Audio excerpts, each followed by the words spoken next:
Bonjour à tous.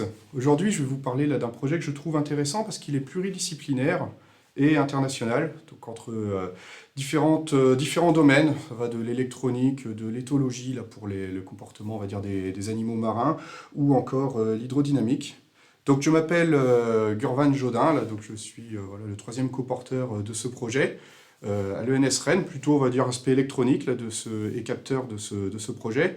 Tisha Fan est un collègue de Westlake University en Chine qui du coup est plutôt spécialisé en intelligence artificielle et en hydrodynamique. Et enfin nous avons le principal porteur qui est James Herbert-Reid qui lui est de l'université de Cambridge, donc en Grande-Bretagne, plutôt spécialiste lui du comportement des animaux marins. Donc bien sûr, il y a plusieurs collègues là, avec qui on travaille, parce que sinon ce serait beaucoup trop de boulot pour nous trois. Et donc je vais vous présenter un peu ça là, dans les diapos qui suivent. Alors tout d'abord, on pourrait se dire, voilà une vidéo là, d'un poisson qui nage. Alors cette vidéo en noir et blanc, c'est en fait parce qu'on est dans le noir. Mais les poissons sont sensibles à autre chose. Si je repasse maintenant la vidéo et ce qu'on voit apparaître en couleur, en fait, sont le sillage hydrodynamique que laisse le poisson derrière lui. Donc ce sillage, en fait, est rempli d'informations et il y a pas mal en fait, d'hypothèses qui disent que ces poissons-là, ils sont sensibles et utilisent ça pour naviguer. Et c'est justement le cœur du projet d'aller explorer ça. Alors si je vais un peu plus loin, d'un point de vue en fait biologique, on peut voir que oui, les poissons sont équipés de différents types de capteurs. Alors j'utilise déjà un vocabulaire un peu d'ingénierie, mais si on regarde là, le premier, il va avoir une multitude de petits points blancs qu'on voit apparaître là, sur tout son corps, donc ici plutôt sur la tête, sont en fait des capules qui ressemblent un peu, on pourrait dire, à des cils baignés dans certains matériaux, certaines chairs, qui sont en fait très sensibles soit à la pression, soit à la vitesse de l'eau, de l'écoulement qui les entoure. On peut regarder aussi les barbules qu'on appelle souvent moustaches à tort de certains poissons qui sont aussi sensibles aux conditions hydrodynamiques, et ça se trouve aussi chez les mammifères marins, comme on peut voir ici. Alors maintenant qu'on sait qu'ils sont sensibles, on peut se demander à quel point c'est sensible. Et là, du coup, il y a déjà des études qui ont été faites à ce sujet. Donc, c'est pour ça qu'il va falloir que je vous parle un peu de ce qu'on a décidé d'appeler les traces hydrodynamiques, donc hydrodynamic cues en anglais. Donc en fait, on dit que celles-là, en fait, elles survivent une longue durée dans le temps. Qu'est-ce que ça veut dire? Je peux parler en fait d'une expérience qui a été faite par des chercheurs dans les années 2000, où ils sont venus éclairer un poisson avec un laser, et en regardant le mouvement des particules autour de ce poisson, en essayant de le déranger le moins possible, de reconstruire ce qu'on peut voir un peu le mouvement des particules autour de ce poisson, et en continuant le traitement par la machine, des traitements qui sont assez lourds, on peut obtenir en fait, comme on voit là tout à droite ici, directement ce qu'on a appelé la vorticité.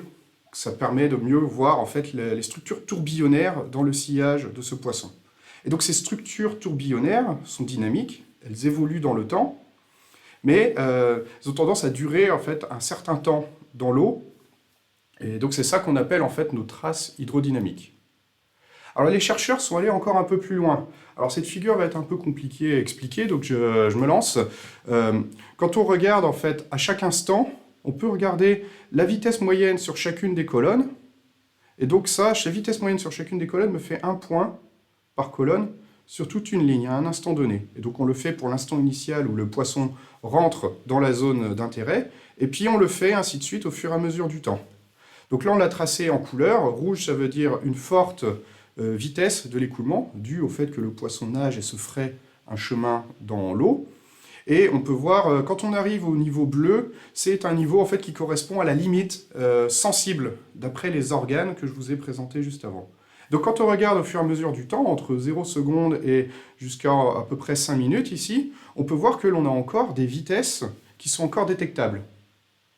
Alors qu'est-ce que ça veut dire? Là, je vais faire un peu d'anthropomorphisme pour comprendre ça. C'est comme si quelqu'un devant vous passe dans un couloir, et vous passez 5 minutes après, et en sentant les flux d'air sur votre corps, vous vous dites, tiens, c'est telle personne qui est passée et qui a fait ça. C'est ce niveau-là, en fait, de détection que les poissons seraient capables. Et c'est là que je dis serait, parce que justement, cette hypothèse de dire on est capable d'avoir l'information de qu'est-ce qui se passe et on est capable de les utiliser pour, je veux dire, interagir dans nos différentes tâches, je veux dire, de la vie de tous les jours, là, il faut que j'arrête de parler un peu d'humain, mais du coup, d'être capable d'utiliser ces informations-là pour le comportement, on va dire, sociaux entre poissons, c'est là, en fait, que se cache la principale hypothèse que l'on va aller tester dans ce projet. Et justement, pour aller plus loin, il y a d'autres chercheurs qui ont été regarder qu'est-ce qui se passe si maintenant on lâche des poissons dans le noir, donc ils ne peuvent pas utiliser la vue pour se diriger. Et donc, la première, en 2006, on voit la image par image. Alors, ce qu'on voit là, la trajectoire qui est dessinée ici, en fait, correspond à une proie, et on devine l'ombre d'un prédateur là, qui vient passer derrière pour aller du coup capturer cette proie. Donc ça, il le fait dans le noir, donc on se dit il n'a pas d'information visuelle, donc il doit y avoir autre chose.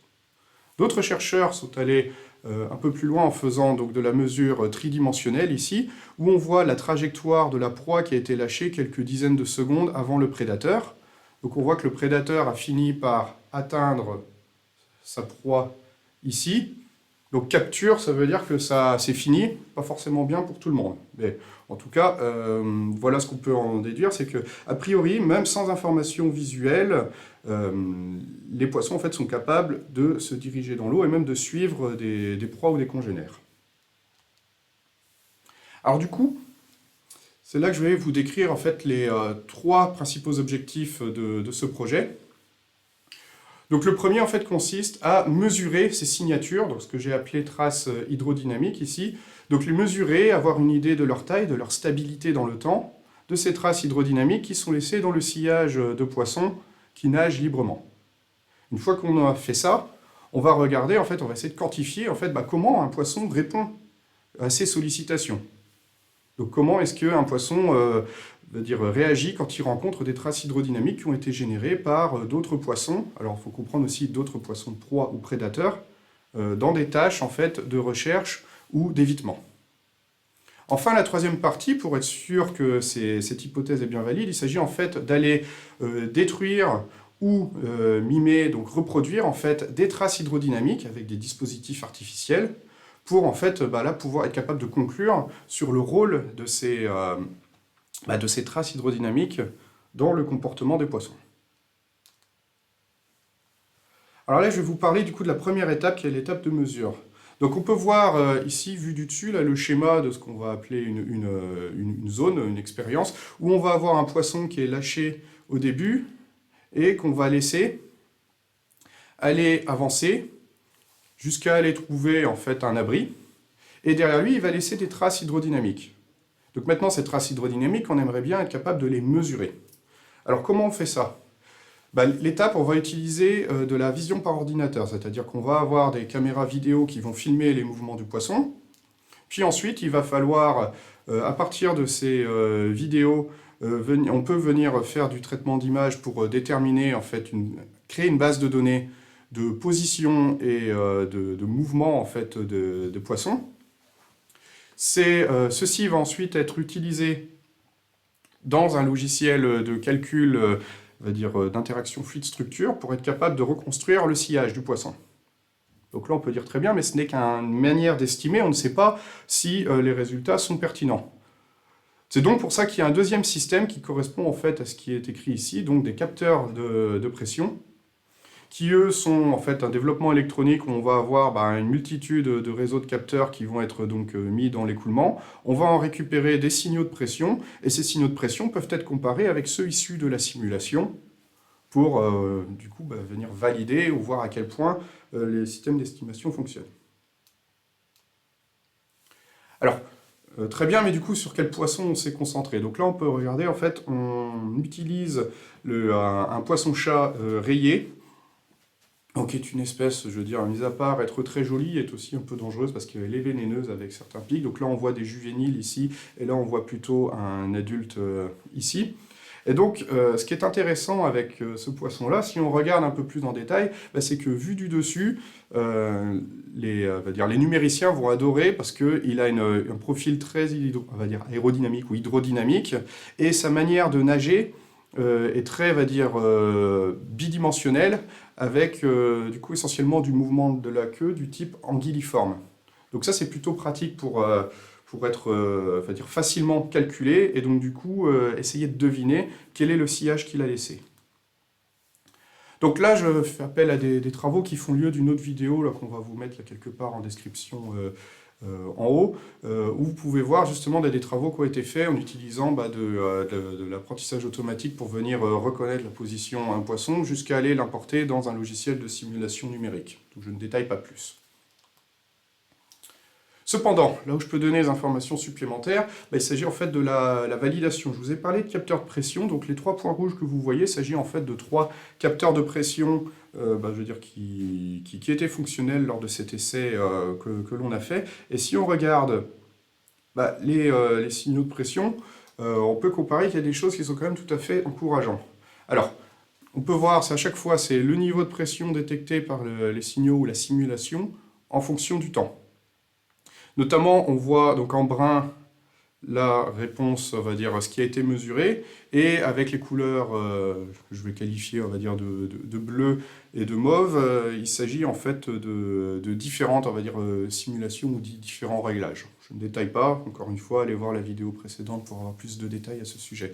Donc on voit qu'on est capable de détecter, je veux dire, les instabilités principales, et notamment là, ce capteur-là, où on voit bien qu'on a le bon niveau et une bonne réponse. Cependant, voilà, les instabilités qu'on va dire secondaires, on a encore un peu de travail à faire dessus, et c'est pour ça qu'on pense en fait faire des algorithmes de fusion de données. Bon, voilà pour cette partie. On va passer un peu à la suite. Alors du coup, qu'est-ce que c'est que la suite?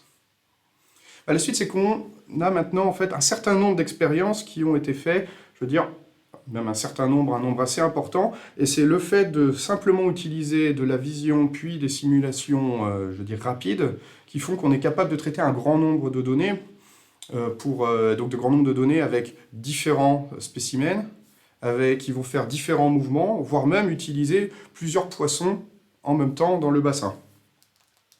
Donc là, on fait passer la moulinette que je viens de vous décrire, ce qui permet en fait de créer donc deux bases de données. Une base de données sur les mouvements de poissons et leur posture, et une autre base de données plutôt sur les données, enfin sur les traces hydrodynamiques qui sont laissées dans le sillage.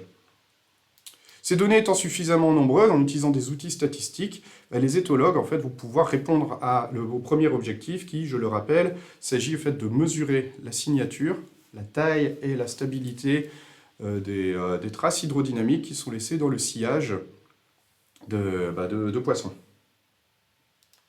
Donc maintenant, on va voir comment est-ce qu'on passe du premier objectif au deuxième objectif, qui, je rappelle, en fait, consiste à quantifier la réponse d'un poisson qui vient traverser ces traces hydrodynamiques. Donc maintenant, on va utiliser en fait, des approches plus, on va qualifier d'intelligence artificielle, donc de l'apprentissage automatique, où on va utiliser nos données de traces hydrodynamiques pour venir les faire apprendre par ce que l'on appelle un auto-encodeur, qui a comme intérêt d'avoir en fait en son centre un espace latent. Autrement dit, il va nous compresser les données hydrodynamiques. Ces données-là, ensuite, on peut les faire passer à travers un autre, modèle d'apprentissage qu'on va faire apprendre à retrouver les données de mouvement du poisson. Donc, si cela fonctionne, en regardant comment on peut avoir une telle sortie, ça veut dire qu'on sera capable en fait, de faire le lien entre les traces hydrodynamiques et les mouvements des poissons. Autrement dit, l'information sur le mouvement et la posture des poissons se trouve dans les traces hydrodynamiques. Donc ça, très bien. Donc là, maintenant, il est temps de regarder ce qui se passe si on va mettre plusieurs poissons, de voir justement comment ils réagissent. Donc je vous rappelle, on lâche un premier poisson, il va prendre une décision d'aller d'un côté, il va laisser derrière lui des traces hydrodynamiques. À ce moment-là, nous allons lâcher un second poisson. Ce second poisson va rencontrer ces traces hydrodynamiques. Dès lors, il pourra prendre une décision qui sera normalement éclairée par ces sensations. Et donc, on peut faire l'hypothèse que si un congénère est passé devant, il va plutôt aller le suivre. Et je rappelle que toutes ces expériences se font dans le noir et se font aussi dans de l'eau qui a été saturée par les odeurs de différents poissons, ce qui fait qu'il ne pourra normalement se fier qu'aux traces hydrodynamiques. Donc très bien. Et là, vous comprenez aussi que peut-être sur un coup de tête, un poisson peut prendre la décision d'aller dans une autre direction. Donc dans ce cas, il va falloir en fait répéter un certain nombre de fois cette expérience. Et de plus, nous allons faire varier un autre paramètre. C'est-à-dire que cette fois-ci, lâchons toujours donc, le premier poisson, il va laisser des traces hydrodynamiques derrière lui, mais nous allons attendre un certain temps, attendre jusqu'à ce qu'en fait, ces traces hydrodynamiques commencent à s'estomper.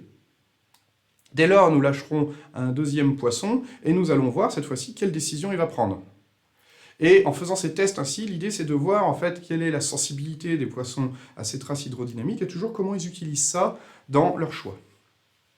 Alors encore une fois, on va associer derrière de l'apprentissage automatique pour, aller interpréter ça et aider en fait les chercheurs à comprendre ce qui se passe.